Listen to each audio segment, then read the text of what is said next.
Olá pessoal, bem-vindos a mais uma videoaula do nosso curso de Mecânica Geral. Nesta videoaula eu vou apresentar a parte 12 do conteúdo Corpos rígidos, sistemas equivalentes de forças. Bem, nesta videoaula eu vou continuar apresentando sobre os binários, né? Então eu vou apresentar um pouco, né, sobre a soma de binários e para encerrar a aula eu vou comentar um pouco sobre os vetores de binários, né?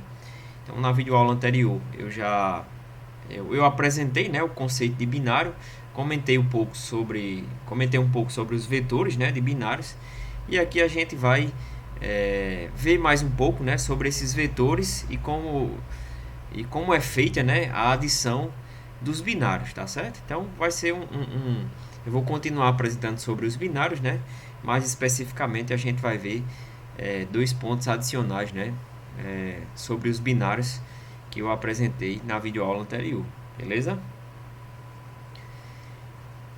Então, para iniciar, né, para que eu mostre a adição de binários, né, vamos considerar dois planos que se interceptam, né? Então, os planos são P1 e P2 e dois binários que atuam respectivamente no plano P1 e no plano P2, né? Então, a gente vai considerar dois planos e em cada plano a gente vai ter um binário, né? Então vão ser dois binários atuando em dois planos que se interceptam, beleza? Então aqui eu tenho o plano P1, ó, aqui na horizontal, né? E com uma determinada inclinação eu vou ter um segundo plano, ó. Então aqui existe a interseção, né? Dos planos, né? Então, ó, para o plano B1 eu vou ter para o plano P1 eu vou ter o binário F1 e menos F1 e para o plano P2 eu vou ter o binário F2 e menos F2, beleza? Então aqui, ó, nesse lado as forças vão atuar no ponto A e no outro lado elas vão atuar no ponto B, beleza? E o vetor aqui, ó, para caracterizar, né, para definir a distância entre B e A, né, ou entre A e B, é R, né? Então o vetor R ele é definido de B para A, né? Para definir aqui a distância, né? Entre os dois pontos B e A, beleza? Então aqui eu tenho dois binários, ó, F1 menos F1, F2 e menos F2. Só recapitulando, né? O binário F1 atua no plano P1, né? Ou seja, vai ser perpendicular ao plano P1, o momento devido ao binário, né? E F2 e menos F2 está atuando aqui no plano P2. Então vai ter um momento de binário aqui perpendicular ao plano P2, beleza? Então, da definição, né, da equivalência de sistemas de forças, a gente pode fazer a representação, ó, através da lei do paralelogramo, né? Representar aqui, ó, no ponto A e no ponto B a resultante das forças, né? Ó. De modo que, quando a gente faz a representação do paralelogramo, a gente define aqui, ó, um R, né, um vetor resultante, devido às forças F1 e F2. E aqui no outro lado, ó, vamos ter menos R devido às forças menos F1 e menos F2, beleza? De modo que no ponto A e no ponto B vamos ter o que? Agora dois novos vetores, né, de forças R e menos R, ou seja, a resultante das forças no ponto A e a resultante das forças no ponto B, beleza? Então aqui, ó, conforme vocês podem ver, né, eu posso fazer a representação desses dois momentos, ó, de acordo com a regra da mão direita, ó, né?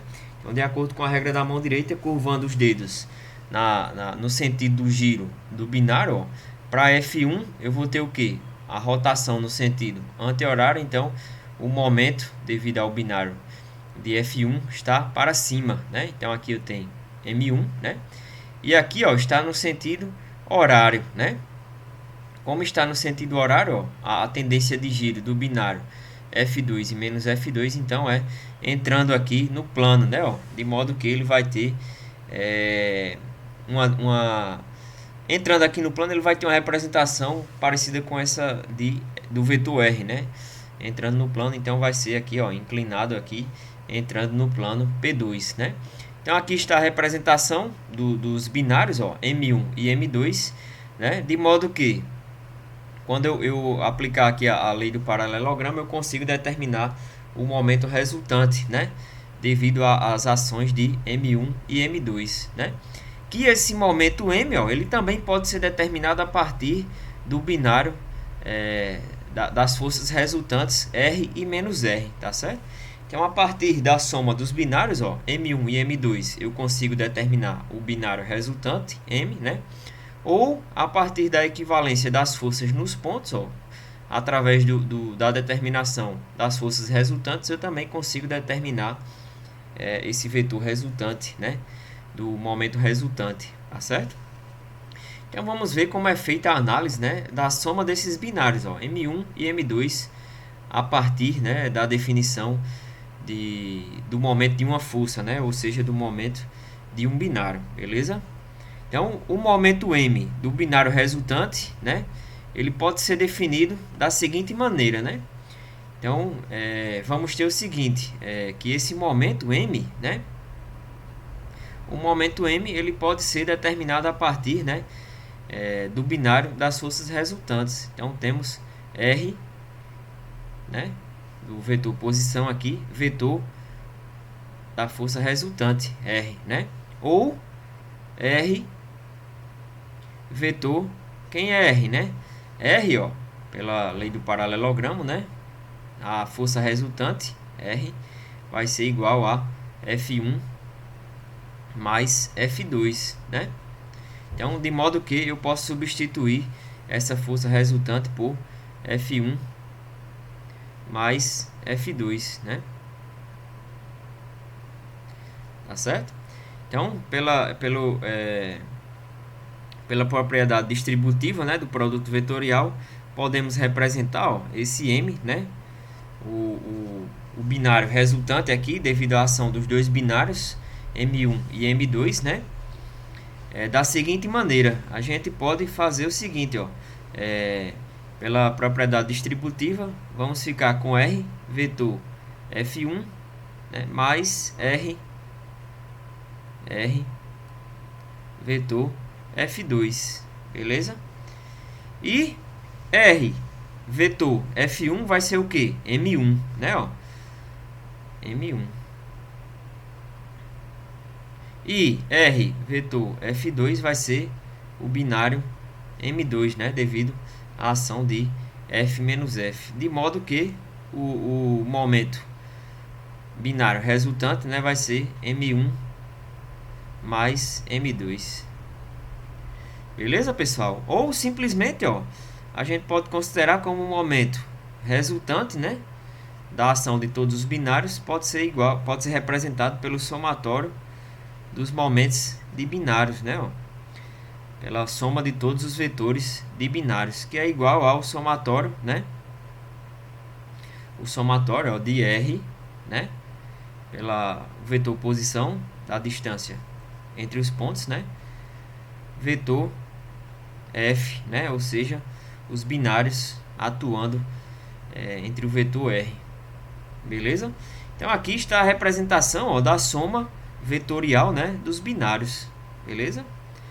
Então a gente pode calcular pela soma dos momentos dos binários, né, ou através de um somatório, né, do produto vetorial de R e F, né, sendo F os binários, né, das forças que atuam nos planos, tá certo? Ou simplesmente pela equivalência de sistemas de forças, a gente pode determinar a força resultante, né, a partir da soma de todas as forças dos binários, né? Então, conforme está representado aqui, a gente pode determinar a força resultante em cada ponto e calcular o momento de binário dessa resultante, né? Ou simplesmente pela soma dos binários, tá certo, pessoal? Então é bem simples, né? Vocês podem perceber que tudo que a gente está estudando aqui, né, a gente já viu anteriormente, né? Soma vetorial, lei do paralelogramo, né? Propriedade distributiva, produtos vetoriais, né? Soma vetorial. Então percebam que a gente já estudou tudo isso, só que a gente está expandindo, né, a aplicação de todos esses conceitos para analisar, né, novos tipos de esforços, né? Então, o que antes a gente só via como força e momento, né, a gente já está vendo binário, né, e a associação, né, dessas forças com os momentos que vão gerar os binários, né? E como é que a gente faz para analisar um momento resultante devido aos binários, tá certo, pessoal? Então percebam que está sempre, né, tudo está conectado, todos os conceitos e fundamentos que a gente viu anteriormente, só que a gente está expandindo cada vez mais, né, e aplicando cada vez mais nas análises dos problemas, tá certo? Então, pessoal, conforme foi visto, né, anteriormente, o conceito de binário, né, a gente pode fazer uma representação simplificada, né, dos binários, né? Então, por exemplo, o que a gente viu como conceito de binário, né, foi, né, que o momento de binário ele vai surgir, né, devido à ação de duas forças de mesma intensidade, né, linhas de ações paralelas, porém em sentidos opostos. Então, isso aqui forma um binário, né? Então, o binário ele vai gerar uma tendência, né, de giro no corpo rígido, né, que surge a partir do momento, né, do momento devido à ação dessas duas forças, ou o momento de binário. Então, em vez de fazer a representação do binário dessa maneira aqui, né, como está representado na primeira figura, a gente pode simplesmente fazer a representação dos vetores binários, né, ou seja, apenas do momento devido ao binário de forças, né? Então, os vetores binários são o que? As representações dos binários, né? Ou seja, dos momentos de binários, tá certo? Então, isso aqui eu posso simplificar por isso, né? Sabendo que o momento vai surgir em uma direção perpendicular ao plano, né? E com o sentido definido de acordo com a regra da mão direita. Então, a representação desse binário, né, pode ser simplificada por um momento, né? Que vocês já sabem, né, que ele vai surgir em uma direção perpendicular ao plano, né, e o sentido de acordo com a regra da mão direita. E como ele é um vetor livre, eu posso fazer a representação, né, desse vetor de binário, né, em qualquer ponto, né, do sistema de coordenadas, tá certo? Esse conceito do vetor de momento ser livre, né, porque independe o que? De qualquer coordenada aqui em função de qualquer ponto, né, do sistema de coordenadas, né? Só vai depender o que? Da distância entre os vetores de forças, né? Então, como ele é um vetor livre, eu posso fazer a representação, por exemplo, ó, na origem, né? E a partir do momento de binário, eu também posso fazer a representação, né, pelas componentes, né? Então, esse momento aqui de binário M, né, na origem, eu posso também fazer a representação por três componentes, né? mx, my e mz. Se eu quiser converter, né, essas componentes num vetor resultante, é só a gente calcular aqui o módulo, né, pela raiz quadrada da soma dos quadrados dos catetos, né, pela soma dos quadrados dos componentes, né. Então, tirando o módulo aqui, calculando o módulo, é só a gente fazer raiz de mx ao quadrado mais my ao quadrado mais mz ao quadrado, né? Ou seja, a raiz da soma dos quadrados das componentes, né, do momento. Beleza, pessoal? Então, em vez de representar o binário, a gente pode simplesmente representar o vetor binário, né, que é o vetor do momento, né, que vai aparecer devido à ação do binário, né? Só recapitulando, como ele é um vetor livre, eu posso fazer a representação em qualquer ponto, ou ainda eu posso representar, né, esse momento através de suas componentes, né, mx, my e mz, tá certo? Então, binários que têm o mesmo momento atuando no mesmo plano, né, ou em planos paralelos, conforme eu apresentei na videoaula anterior, eles são equivalentes, né? Então, um vetor binário, assim como o momento de um binário, é um vetor livre também, conforme eu comentei, né? Como esse vetor binário vai aparecer devido ao momento de um binário, né? E ele independe aqui de qualquer ponto do sistema de coordenadas, né? Ele é um vetor livre, então eu posso fazer a representação desse momento em qualquer ponto do sistema de coordenadas, né? Tá certo, pessoal? Então é isso, né? Esse conceito aqui de equivalência, né, dos binários eu apresentei na videoaula anterior. Então, quem tiver alguma dúvida é só voltar, né? Assim como essa questão do vetor binário, né? Ou do momento de binário ser livre. Beleza, pessoal? Dúvidas, qualquer coisa, fala lá no fórum. Muito obrigado e até a próxima aula.